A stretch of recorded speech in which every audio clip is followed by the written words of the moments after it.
नमस्कार, BDV news के इस बुलेटिन में आपके साथ ही शहर से जुड़ी खबरों को देखेंगे विस्तार से, लेकिन सबसे पहले एक नजर डालते हैं हेडलाइंस पर। दीनदयाल रसोई योजना को नगर निगम के अधिकारी लगा रहे पलीता। योजना के तहत खरीदे गए चलित खाद्य वाहन गैराज में खड़े खड़े खा रहे हैं धूल। मानस भवन के पास सड़क पर अवैध रूप से पार्क वाहन यातायात व्यवस्था के लिए बने चुनौती। सड़क और फुटपाथ पर कब्जा कर लगाई जा रही दुकानों से लग रहा जाम। और नेताजी सुभाष चंद्र बोस केंद्रीय जेल प्रशासन ने की दोषी बंदियों पर कार्यवाही। जेल के अंदर रुपए पहुंचाने के वीडियो के मामले में जेल प्रबंधन हुआ सख्त। जेल अधीक्षक ने कहा, बंदियों के खिलाफ लिया गया सख्त एक्शन। गरीबों को भोजन मुहैया कराने वाली चलित रसोई की योजना बदहाल है। दीनदयाल रसोई योजना के विस्तार के लिए 2 चलित खाद्य वाहन खरीदे गए हैं, जो पिछले 1.5-2 महीने से गैराज में रखे रखे धूल खा रहे हैं। नगर निगम योजना शाखा से जुड़े अधिकारी योजना में रुचि नहीं दिखा रहे हैं, जिसके चलते एक महत्वाकांक्षी योजना को पलीता लग रहा है। शहर के गरीबों को 5 रुपए में भरपेट भोजन प्रदान करने के लिए दीनदयाल रसोई योजना के तहत एक और योजना शुरू की गई है, जिस पर पिछले 1.5-2 माह से अमल नहीं किया जा रहा है। करीब 50 लाख रुपयों की लागत से 2 चलित रसोई वाहन खरीदे गए हैं, जो 3 पत्ती चौराहे पर स्थित फायर ब्रिगेड कार्यालय के गैराज में खड़े खड़े धूल खा रहे हैं। इन्हें संचालित करने की कोई प्रक्रिया अब तक प्रारंभ नहीं हो पाई है। सरकार ने 10 लाख जनसंख्या से अधिक आबादी वाले शहरों को ये वाहन उपलब्ध कराए हैं। इनका क्रियान्वयन नगर निगम को करना है, लेकिन अधिकारियों की उदासीनता के चलते सरकार की एक महत्वाकांक्षी योजना को पलीता लग रहा है।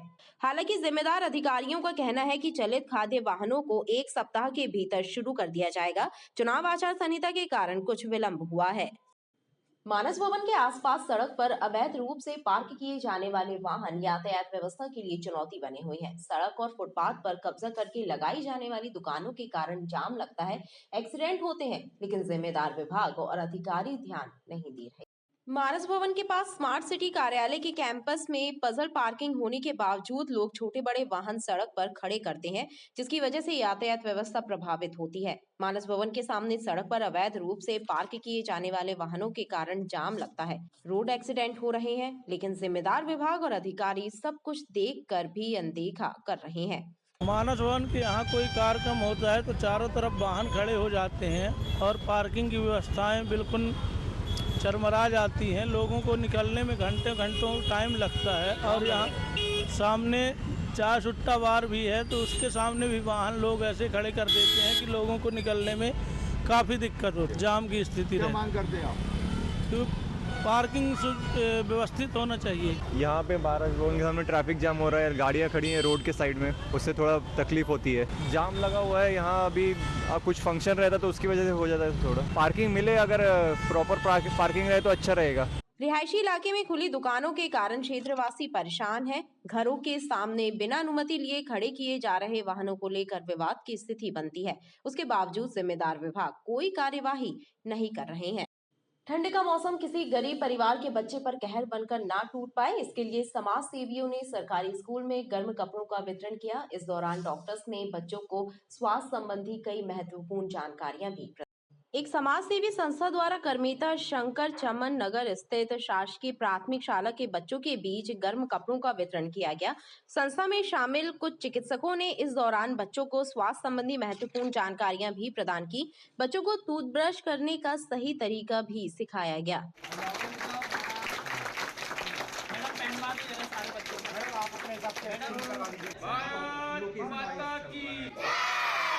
आज हम चमन नगर में स्थित एक शासकीय विद्यालय है, जिसमें लगभग 150 से अधिक बच्चों को स्वेटर वितरण किया।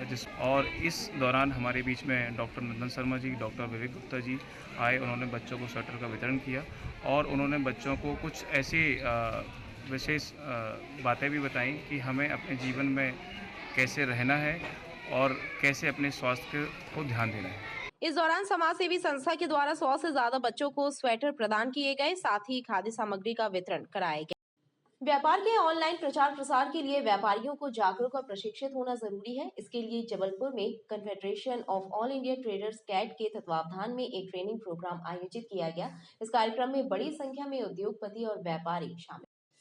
व्यापार को डिजिटल प्लेटफॉर्म पर लाने और उसके ऑनलाइन प्रचार प्रसार के लिए व्यापारियों उद्यमियों को प्रशिक्षित करने के उद्देश्य से जबलपुर में confederation of all India traders CAIT के तत्वावधान में जबलपुर में एक ट्रेनिंग प्रोग्राम हुआ। इस प्रशिक्षण कार्यक्रम में कैट के राष्ट्रीय महामंत्री प्रवीण खंडेलवाल भी शामिल हुए। इस कार्यक्रम में व्यापारियों और उद्यमियों को डिजिटल प्लेटफॉर्म पर व्यापार के प्रचार प्रसार, टेक्नोलॉजी, सोशल कॉमर्स जैसे तमाम बिंदुओं पर प्रशिक्षण और जानकारियां दी गई। दिन पर दिन जो विदेशी कंपनियां, मल्टीनेशनल कंपनियां भारतवर्ष में आकर व्यापार कर रही हों और हमारे यहाँ के व्यापारी पिछड़ते जा रहे हैं, तो हम चाहते हैं कि हमारे यहाँ के व्यापारी अपडेट हों और तरीके से व्यापार कर सकें। तो यहाँ पर आज 300-350 लोग उपस्थित हैं, जिसमें 50% महिला वर्ग भी उपस्थित हैं और सारे व्यापारी हैं। तो सभी लोग बड़े खुशी से यहाँ पर सभी ने रजिस्ट्रेशन कराए हैं और हमें बहुत ही अच्छा रिस्पॉन्स मिला है। यहाँ पर कपड़े व्यापार से, गोल्ड के व्यापार से, ऑटोमोबाइल से, छोटे छोटे रिटेलर्स, वस्त्र के व्यापार से सभी लोग यहाँ पर हैं और सभी लोगों को फ़ायदा मिलेगा। 100% हमें उम्मीद है कि जबलपुर में इससे व्यापार में काफ़ी ग्रोथ आएगी। कार्यक्रम में बड़ी संख्या में व्यापारी और उद्योगपति शामिल हुए और इस ट्रेनिंग प्रोग्राम का लाभ उठाया। भारत सरकार के केंद्रीय रेल, संचार, इलेक्ट्रॉनिक्स एवं सूचना प्रौद्योगिकी मंत्री अश्विनी वैष्णव ने वीडियो कॉन्फ्रेंसिंग के माध्यम से सरकार की उपलब्धियां गिनाते हुए बताया कि मैन्युफैक्चरिंग निर्माण को बढ़ावा देने से देश की इकोनॉमी में बहुत ही सकारात्मक बदलाव आया है। उन्होंने प्रमुख तथ्यों पर प्रकाश डालते हुए कहा कि आज हम उस परिस्थिति में पहुंच गए हैं जब हम बहुत जल्द $1 ट्रिलियन निर्यात के लिए तैयार हो गए हैं और इसके लिए हम मैन्युफैक्चरिंग पर फोकस कर रहे हैं। वर्तमान में निर्यात $762 बिलियन पहुंच गया है, जिसमें $453 बिलियन गुड्स निर्यात तथा $309 बिलियन सर्विस निर्यात है। वीडियो कॉन्फ्रेंसिंग के दौरान पश्चिम मध्य रेल जोन मुख्यालय के अधिकारी उपस्थित रहे।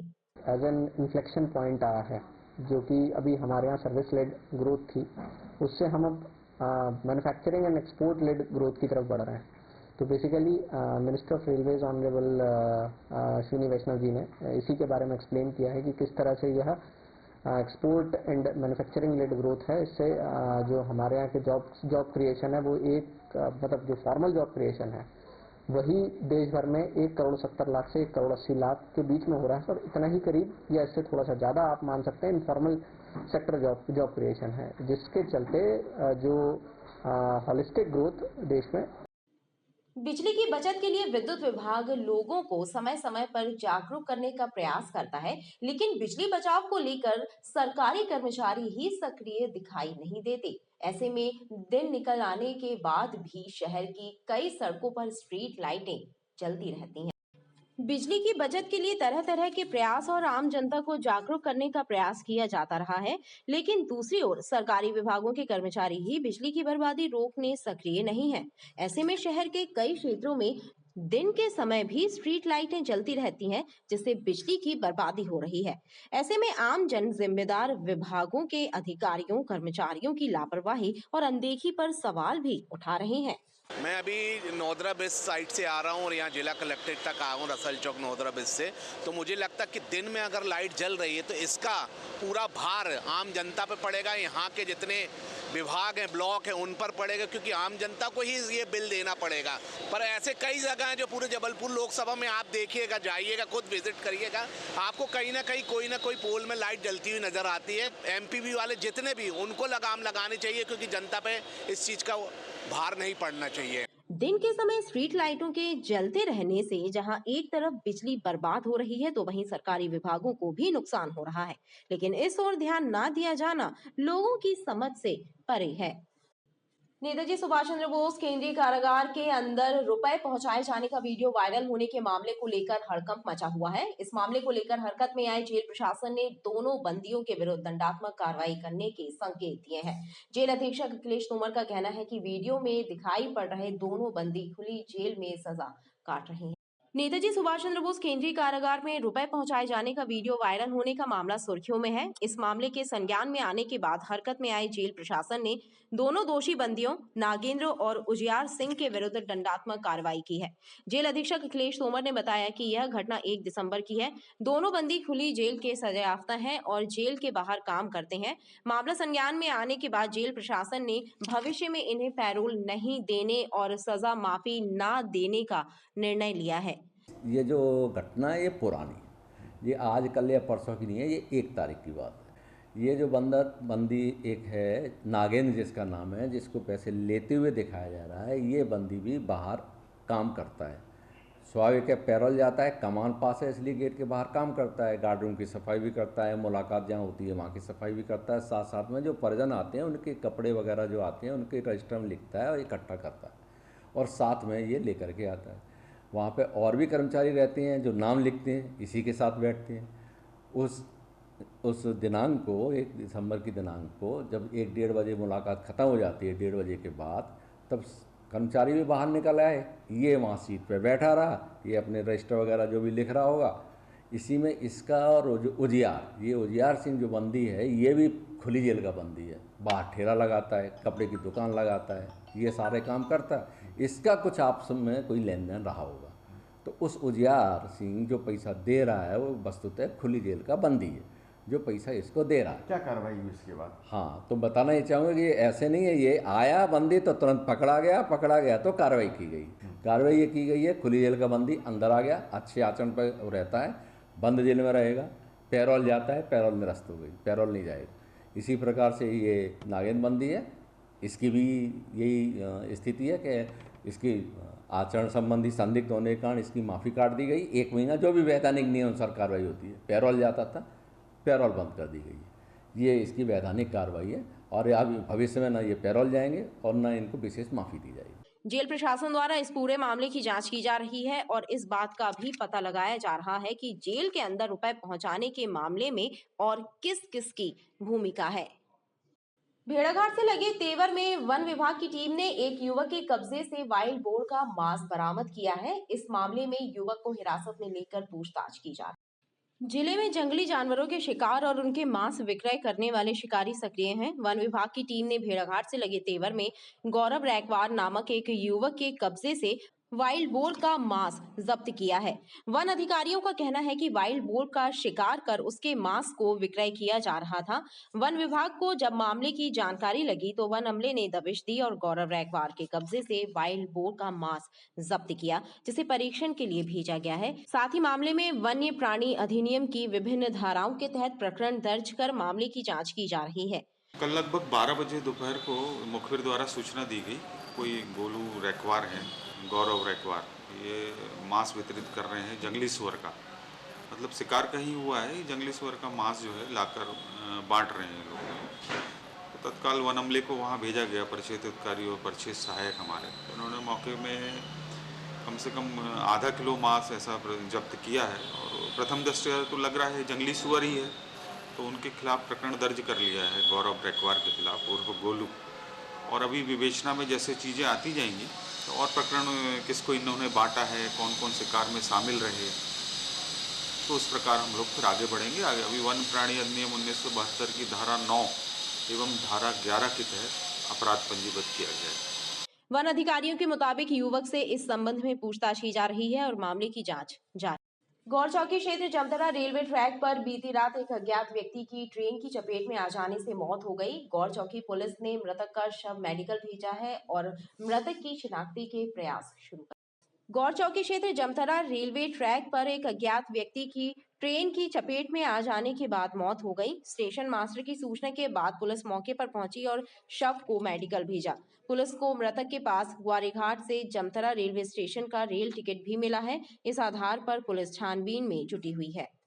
7/12/2023 को रात्रि 8:40 बजे जो स्टेशन मास्टर हैं उन्होंने सूचना दी है।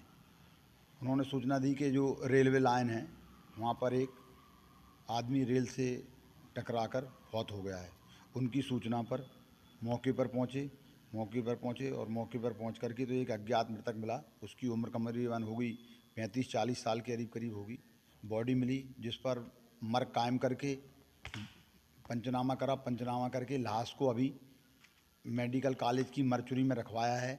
अभी मृतक के परिजनों का एवं मृतक के संबंध में जानकारी एकत्रित कर रहे हैं। जानकारी मिलने के बाद 1 या 2 दिन देखेंगे, इसके बाद उसका पीएम कराएंगे। पुलिस ने मामले में मर्ग कायम किया है, साथ ही मृतक की शिनाख्ती के प्रयास शुरू कर दिए हैं। मृतक की उम्र 35 से 40 वर्ष के बीच बताई जा रही है। मिचोंग तूफान के कमजोर होने के बाद जबलपुर सहित प्रदेश के कई जिलों में मौसम में बदलाव आया है, लेकिन नमी की वजह से प्रदेश में बादल छाए हुए हैं। हवाओं का रुख उत्तरी होने से ठंड बढ़ रही है। जबलपुर सहित कई शहरों में रात के तापमान में गिरावट आई। तूफान मिचोंग कमजोर हो गया है, लेकिन नमी की वजह से प्रदेश के कई शहरों में बादल छाए हुए हैं। शुक्रवार को हल्की बूंदाबांदी के आसार हैं, लेकिन मिचोंग तूफान के कमजोर पड़ने से मौसम में बदलाव देखने को मिला है। हवाओं की दिशा उत्तरी होने से जहां ठंड बढ़ गई है, तो वहीं रात के तापमान में भी हल्की गिरावट दर्ज की गई है। शुक्रवार को सुबह जबलपुर में हल्की धुंध छाई रही, वहीं आसमान पर बादल छाए रहे, जिससे बारिश होने की संभावना भी बनी रही।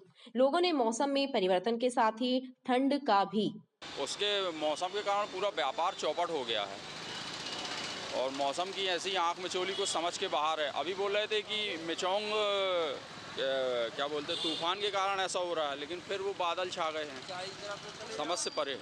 ग्लोबल वार्मिंग के कारण होता है। मौसम पहले ऐसा नहीं देखने आया, बचपन से देखते आ रहे कि इस समय अच्छी धूप खिली रहती रही, बेहतरीन ठंड पड़ती रही, लेकिन ठंड भी तापमान ऊपर नीचे हो रहा है। मौसम तो 3-4 दिन से ठंडा है, सब लोग अपने अपने गलावन वगैरह लेके आ रहे हैं, समझ गए। कर्मचारी भी थोड़ी बहुत 10-5 मिनट लेट हो रहे हैं, कोई टेंशन नहीं है उसमें, क्योंकि ठंडा मौसम सबके लिए है। और मगर ये पानी आनी गिर गया ना, ये साला गड़बड़ हो गया, किसानों के लिए बहुत ज़्यादा परेशानी हो गई, क्योंकि भाई किसान से तो सब कुछ है। किसानों को मंडी से भी परेशानी है। अब धीरे धीरे धूप खिलेगी, बदल हटेंगे तो कुछ आदमी को राहत मिलेगी। शादी ब्याह का भी सीजन आ गया है, पुलिस प्रशासन ने भी चौकन्ना रहना चाहिए। मौसम चेंज हो रहा है, कभी धूप हो जा रही है और कभी छाया हो जा रही है। बढ़िया मौसम है, जनता आ रही है जा रही है, सबके काम चल रहे हैं, बढ़िया है। यहाँ जबलपुर में न्यूनतम तापमान 15.7 डिग्री सेल्सियस दर्ज हुआ। मौसम वैज्ञानिकों की माने तो मौसम साफ होते ही सर्दी बढ़ेगी, साथ ही 3 दिन बाद पश्चिमी विक्षोभ के असर से मौसम में बदलाव आएगा। खबरें लगातार जारी हैं, आप देखते रहिए BTV न्यूज।